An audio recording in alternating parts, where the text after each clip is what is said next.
How many of you have done children's musicals? Nearly everybody. Okay. Well, there are a few little general things that I'll go over. Most of you know all of this. Not everybody should do a musical. I'll start out by saying it takes, what shall I say, it takes your really wanting to do it. Now, if you're the type of person that likes a lot of control and, you've got to put up with some chaos in doing the music. You've got to bring in other people. It's not just you. And a lot of conductors are a little uncomfortable with that. And if you've got a real good program going, then maybe you don't need to do a musical. The plus side is that they are great ways to tell Bible stories. They get kids involved. They bring out kids that maybe have low self-esteem. They get a part, and they love the acting to become somebody. So those are some plus things about it. One thing that I need to caution you on, it shouldn't take over the program. It shouldn't be the meat and potatoes of the program. You still need to do anthems and keep that going. So when you do it, it's something to consider. A lot of people do it during the summer, in a summer camp. How many of you do a summer camp? Any of you? How many of you do it during the year? Sometimes during the year? Okay, and that can be done too. You just have to be careful how you work it in. I've heard of somebody who does it all year long. That's too long. My preference is like 6 weeks, 6 weeks out, or maybe even 2 months out to start in, and then the closer you get, the more concentrated your time is, and that works well. So when you do it is something to consider. Choosing a musical is also something to really think about. There are a lot of musicals on the market. Now, unfortunately, I'm only going to talk about my own because that's what I'm most familiar with. But there are all kinds of musicals and all kinds of situations. 20 years ago, in 1992, I met Tom Long at Lake Junaluska in North Carolina, which is the Methodist Mecca, big music workshop. And he was doing drama, and I was doing the youth and so on. And we met and he kind of hit it off, and we said, "Hey, why don't let's do a musical?" He said it was like meeting somebody at summer camp. Hey, let's do a musical, But it was an intriguing thought because he did well in drama, and I love music, and I'm a frustrated Broadway composer. I love theater. I grew up in plays and that kind of thing. So we tried our hand at it. Our first one we did was Rescue in the Night, and the story of Daniel. And what I like about Tom Long is the fact that his theology is very well grounded. He has a religious group called Friends of the Groom, and he says only occasionally will they get calls to perform at a stag party. And he says, well, I have to tell you that Jesus will be popping out of a cake. And that settles. But his drama group goes all over the country, and he basically focuses on biblical stories and so on. Very good lyricist, drama person. So I feel like it was a God thing that put us together. So we have had a great time over 22 years writing all these musicals, different ones. Another thing to consider is, does it promote good singing? That's why we have our Pensacola Children's Chorus always do a CD. And we put these on their feet in the summer. You'll see one in just a minute. I'm going to play a little video. We put it on during the summer as a workshop, and we kind of tweak it, and something doesn't work, and so we throw it out. In fact, the Old Testament, which is what we're going to hear in a minute, we threw out the entire David section. It just didn't have it, and we wrote a brand new section, which is much stronger, and it's really what it needed. It happens in writing musicals. You don't just sit down and write one. We pore over it. We put it on its feet. We look at it to see what it needs. I'm always reminded of the story of Andrew Lloyd Webber when they were presenting Cats on Broadway, and they were just about ready. They were 3 or 4 weeks out, and it just needs another emotional moment, at the end. And so they went off to Fire Island or wherever it was, and That weekend they wrote Memory. And, that did it. So these are the kinds of things that you think about, and as you're writing, at least I do. And then good drama. Tom writes drama where it incorporates actor-proof lines, as he calls it. He writes lines that can't be destroyed by no matter how they are delivered. It will still have the punch and what it needs. And then the question comes is, should you do Old Testament or New Testament? New Testament is a little trickier because you have the Jesus stories, and how do you portray Jesus? Do you have someone perfect enough in your choir to do that? No, jokingly. A lot of people want to be authentic, and Jesus wears has a beard and tunic and so on and so forth. We've done different things with the Jesus character. In Once Upon a Parable, we have 5 different people who play the part of Jesus. And everybody who plays the part of Jesus puts on a stole, a white stole. And once that white stole is put on, that person is now Jesus, and they're telling another parable. So it goes from, one to the other. And then we did in Table for 5, and we're going to look at some of these in the session tomorrow when we do more musicals. In Table for 5, Jesus is never seen. Jesus is always in the distance, preaching on the Sermon on the Mount, and everybody else is gathering around and sharing their food and all this, or they run out of food and that kind of thing. So Jesus is always in the distance, and when he's preaching, we have 4 kids come up on microphones, and they say the lines that Jesus is saying. That's how we handle that. In The Lost Boy, which is the story of Jesus getting lost in the temple, we have a young Jesus at the very end, and we used one of our younger kids, who is sitting on a box, and the crowd is gathering around, and all at once the crowd spreads, and here's Jesus sitting on the box. And the only line he says is, when his parents ask, "Where were you? We were so worried. Didn't you know I was in my Father's house?" And, that's the only line he says, something to that effect. So those are kind of some of the ways that we treat the character of Jesus. In Life of the Party, the story of Mary and Martha, Jesus comes to a banquet, and he's dressed in white. We had him in a white suit, just normal kid, dressed in a white suit, became the Jesus character. So those are dramatic things that really kind of make a difference between something that has a little guts to it, as opposed to something that's, maybe a little on the frivolous side. You know what I mean? Anyway, that's that. Boy and girl parts. People say, well, we don't have enough boys, and all the Old Testament stories are about boys. Well, put a girl in that part. There's no reason you can't do that. I've heard of musicals where a girl is playing the part of Daniel. That's fine. People will understand that. They will forgive that, and the story is there, so I wouldn't worry about that. How do you audition for a musical? We hand out parts, or we hand out a page of script or something to all the kids, and they are to learn these lines, and then we listen to them, and they actually audition. And then we get together as directors and choose. The kids know who have done well. And we, as directors, probably know who we're going to cast before they even audition. But it's important to give every kid a chance. Now, I had a woman in my class yesterday, a very interesting lady, and her name is Janet Williams, and she's the director of music ministries at Canfield United Methodist Church in Canfield, Ohio. She showed me this article that is in the New Choristers Guild magazine that just came out. And she said it just came before she even got here. And so I haven't even seen it. But she did an article about musicals. And here's Jonah and the Lost Boy.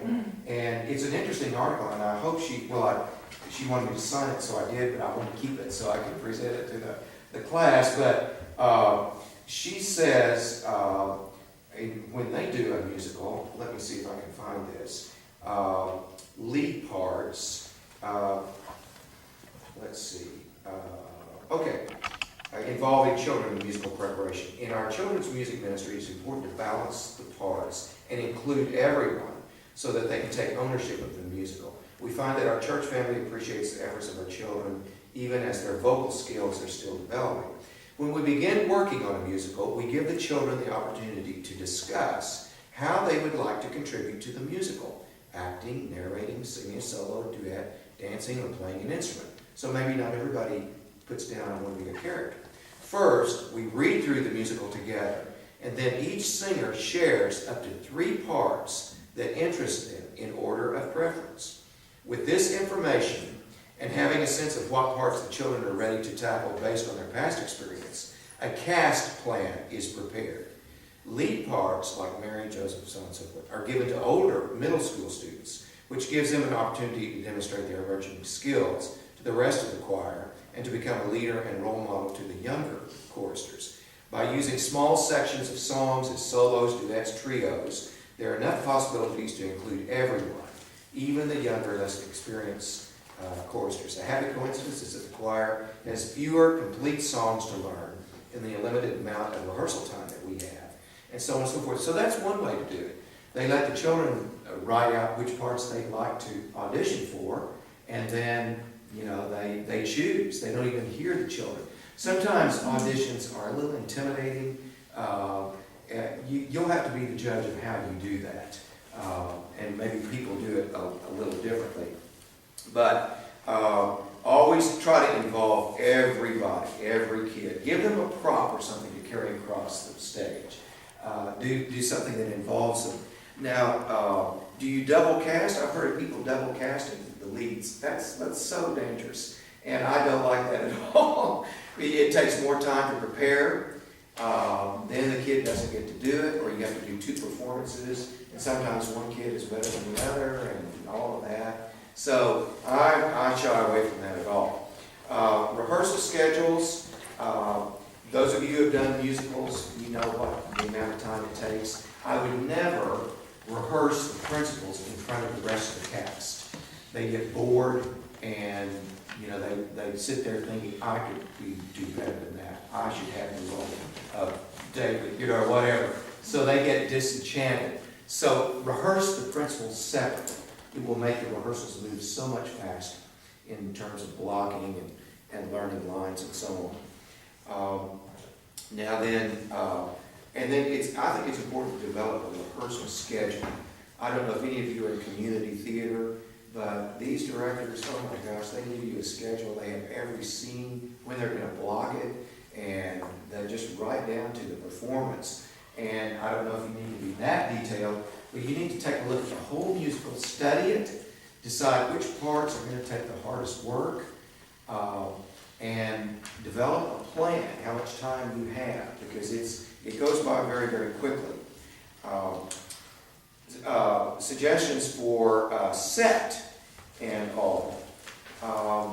My biggest suggestion to you is a box that's 18-inch cubed, and it has hinges on the inside. It has a lid, hinges on the inside.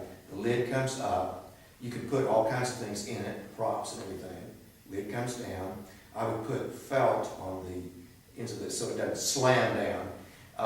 Inside the side of each, on each side is a cutout handle, just an oval handle, oblong handle, so that you can carry it. And also on the lid, you can open it. So there are no knobs or anything. It's just a box. And you can move that box around. It's a wonderful set piece because you can place them in different spots on the stage and move them around. It's much better than risers. I hate risers for a musical. It gets the kids in a row, and there's just not a lot you can do with it. Plus, they look ugly. unless you drape them, and if you drape them, it still doesn't quite look right. So we have found that these boxes and in a chancel, which we'll see in just a minute, is really the best way. Why do we use boxes? To give levels. It's just like arranging flowers, You use these boxes. We use 5. We have as many as 12 in our Pensacola Children's Course because we do our big things on the stage. And so we have to have that many for different levels, even though we have a lot of steps too. But you can move them around, you can put them together, they become a table, and that kind of thing. Then you place the kids and you decide, I need more height over here. So you bring in a ladder, a 6-foot ladder, and you brace both sides of the ladder. Well, one side will have steps, but you can brace the other side with steps on it so that you can go up either side, or the kids can, hang on either side of it. Use different heights of ladders, 6 foot, 4 foot. Use stools if you need to. Use anything that will give you some levels. And then another thing you can use are coat racks. You can, for costume changes, you can use a coat rack and it's right there. Sometimes you have a problem, what do you do with props, or what do you do with quick costume change, and that kind of thing. Depending on the musical, that will work. Props go so well inside those boxes. I can't say enough about those. You'll see those in a minute. In terms of backdrops, banners are good. And let the kids make the banners. Sometimes we have come down the aisle carrying those banners, and all at once we put them up in the front, and there's our backdrop. One idea is a periactoid, and I'll probably get to that tomorrow because that's in the Lost Boy.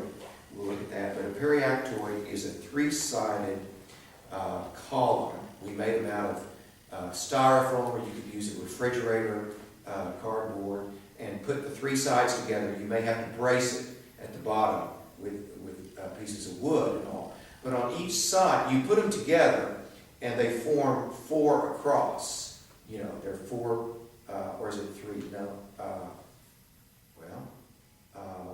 3. 3 across. And you have a seam.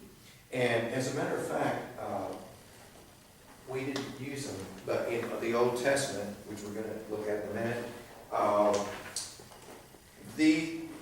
to take this picture, we used the periactoids that we used in Lost Boy to take this picture. And so you see the scene that was painted on. When you turn that around, and all at once it's a Colosseum, at the Hippodrome that they're talking about. You turn it around again, and it's the temple. Jesus lost in the temple. So you actually have a little scene, and parents painted these, kids painted them. A wonderful way to do a set. In Malice in the Palace, which is the story of Esther, we hung Oriental rugs.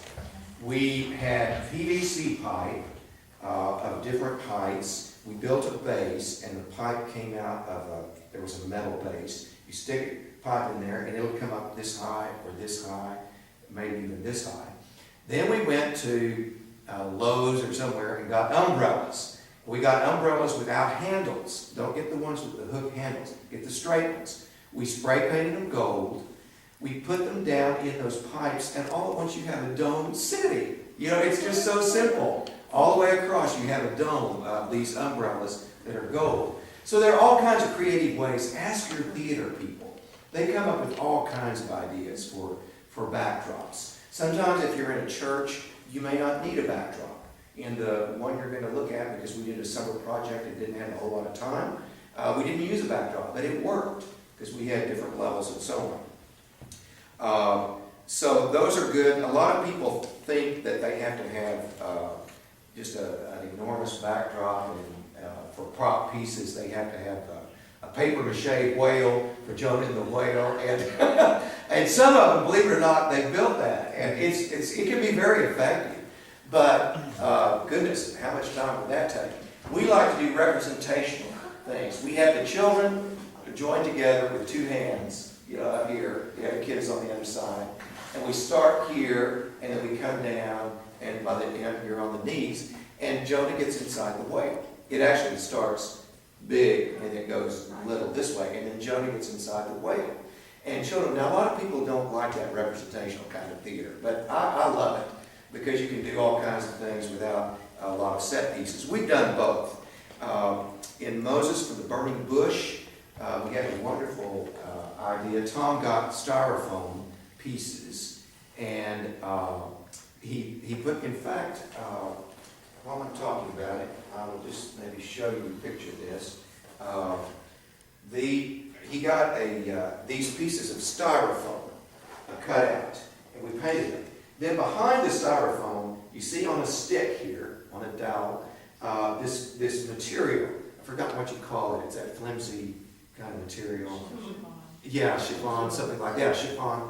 And red, yellow, and green. And the kids get behind all that styrofoam in between it and start waving these flames, and it looks like a burning bush. You know, a very clever idea. Then for the waves, we did styrofoam, cut out these waves, long pieces of styrofoam with a wave. We had 2 of them, and so they go like this, and it's the ocean. And then all at once they part. The Red Sea parts, it was the sea rather, and the Red Sea parts, and then they go through that. And let's see, I don't have the golden calf here, but the golden calf were pieces of a calf and painted gold, and they were separate pieces. And all at once, when they were building that, all the pieces came together, you know, and they made the golden calf. And then it all disappeared when Moses came back. So there are a number of things that you can do that are kind of interesting. And ask your drama people. That's the beauty of a musical, I think, is getting lots of people involved. Get your parents involved. They love this. Listen, they are showbiz wannabes. You know, they love getting involved in theater. And, you know, it helps you in your program, too. Get together and think about all kinds of ideas. Let's talk real quickly about costumes. I don't like jeans on stage. Jeans are not a costume look. I don't like tennis shoes on stage. They look bad. Uh-oh, am I stepping on some nerves? I mean, this is my own preference, you know. We have our kids in sandals, and I think the one you see is they're going to be in sandals. Or we have them in Keds. Now, the kids hate Keds, especially some of the older kids. But they are cheap, and they all look the same. Even the boys, they wear them. Sometimes we'll, you know, we can dye them or paint them or whatever, but usually white kids, anything that's uniform. Barefoot, well, people don't like that because it's too dangerous. Kids step on toes and all that kind of thing. Sandals are kind of the best. Tunics, we have a wheat-colored tunic that we wear, just very simple, over the neck. And then we put on sashes and belts and headbands of different colored material. And you've got kind of a biblical look. One of my favorite looks was a real uppish musical, and I forgot which one it was, but we had the kids choose 8 different colors. Go to your closet. You can choose turquoise, orange, lime green, any kind of green, blue, red, yellow, you know, we chose 8 colors. They couldn't wear any other color, and it had to be solid. You had to get a t-shirt or pants. This was back when TJ Maxx had a lot of colored things. I don't know if they still do or not. But one kid wore yellow pants, and you get suspenders, and then you get a belt, and that's when the double t-shirts were in. Are they still in? I don't know. But anyway, you wear a t-shirt, and then another one underneath, and you roll it up, and the kids had more fun putting that together. High-top colored tennis shoes were in, so you could wear colored tennis shoes. And all at once you have a splash of color. Now we had to have them come, and we had to approve it. No, you've got on too much red. You need to add another color. Or, you know, you've got stripes, you know. And I think maybe one time we said you could wear stripes. But no paisley, no polka dot, you know, that kind of thing. To make it, and it all looked great. Once you got them out there, it looked terrific. And how easy. Because they got to choose their own. They got to go to their closets, and sometimes they went out and bought something, but that's not our responsibility. You know, we didn't force them to do that. That was neat. Then, what do you do? Do you, in terms of a biblical look, and I should have said this earlier, one of Tom's gifts is to take a biblical story and set it in biblical times, but do it anachronistically, if that's a word. In other words, he will bring in some modern term or something, but it's still biblically based. as opposed to maybe setting it in a lunchroom or a playground or at the circus or something. That, to me, I don't know. I'd rather have them be biblical characters. And he'll do something like when God spoke to Abraham and Sarah and told Sarah, Sarah was going to have a child. And she said, what? And Abraham says, oh, Sarah, we're going to have a child after all. And she said, what? Are you crazy? I'll be at 90 years old. I'll be 106 when he's learning to drive. No parent should be no one should be the parent of a teenager, So anyway, he brings in little things like that are funny. And Adam and Eve are there. The serpent comes in with a motorcycle jacket and sunglasses in the middle of this biblical costume. Here's the serpent with the say there, sister, and sink your incisors in this succulent sample of sweetness. And then she'll take the apple, and Adam comes in and says, hey, Eve. And he's kind of dumb. Hey, Eve, isn't that something we're not supposed to eat? And she said, everybody's doing it. And he said, well, who else is there besides you and me? So Tom's humor is what really propels it, rather than and setting it in a biblical section. Okay, moving on real quickly. Let's talk a few staging issues. I'm no good at blocking. I'm no good at choreography. I always have to have somebody to help me. If you have somebody who can come in, prepare yourself for a little chaos, controlled chaos, because the kids are going to get out of control, they're moving, and so on. Find a person who is really good with working with children in movement, and choreograph the first number and the last number. Make those real strong. Then if you have time, you can do some things in between. A lot of times we've taken out a group of kids and having them only do a section, a choreographed section. The rest of the kids will be sitting. That's what you'll see in just a minute. If you try to get everybody involved, it's going to take a lot more time, and it'll never be real precise. You'll never get them all together.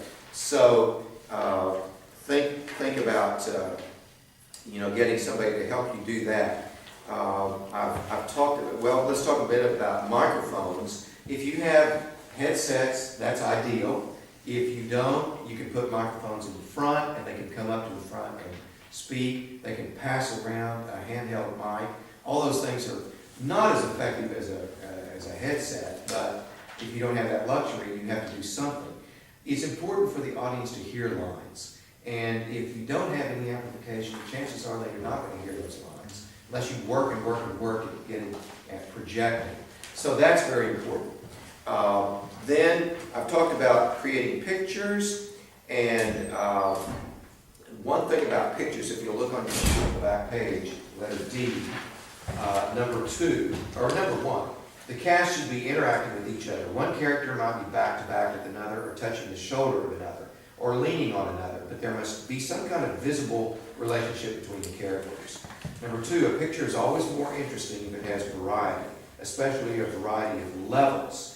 Each cast member should be in a different position than the one next to them.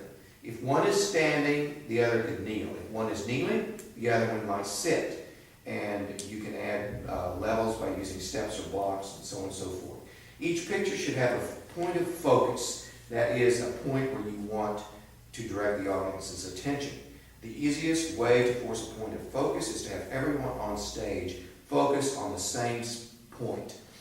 That's hard to do. We do a God spot a lot. That is, we will have a spot at the back of the church called a God spot. And everybody is to look at that. In Table for 5, when the narrator is saying Jesus is preaching and all, every kid is looking there. You'll have to practice that, because some kid will be, and you may never get it. You may never get it. But if you get 90% of it, it's still effective. Another effective thing is the slow rise. And that is, in a real poignant song, have one person rise and stand on a certain line. Then have another person stand, and then another person stand. and then by the time you get everybody, then they all move forward a bit. It's a very effective dramatic technique. Never sit cross-legged on the stage. That's not a good stage.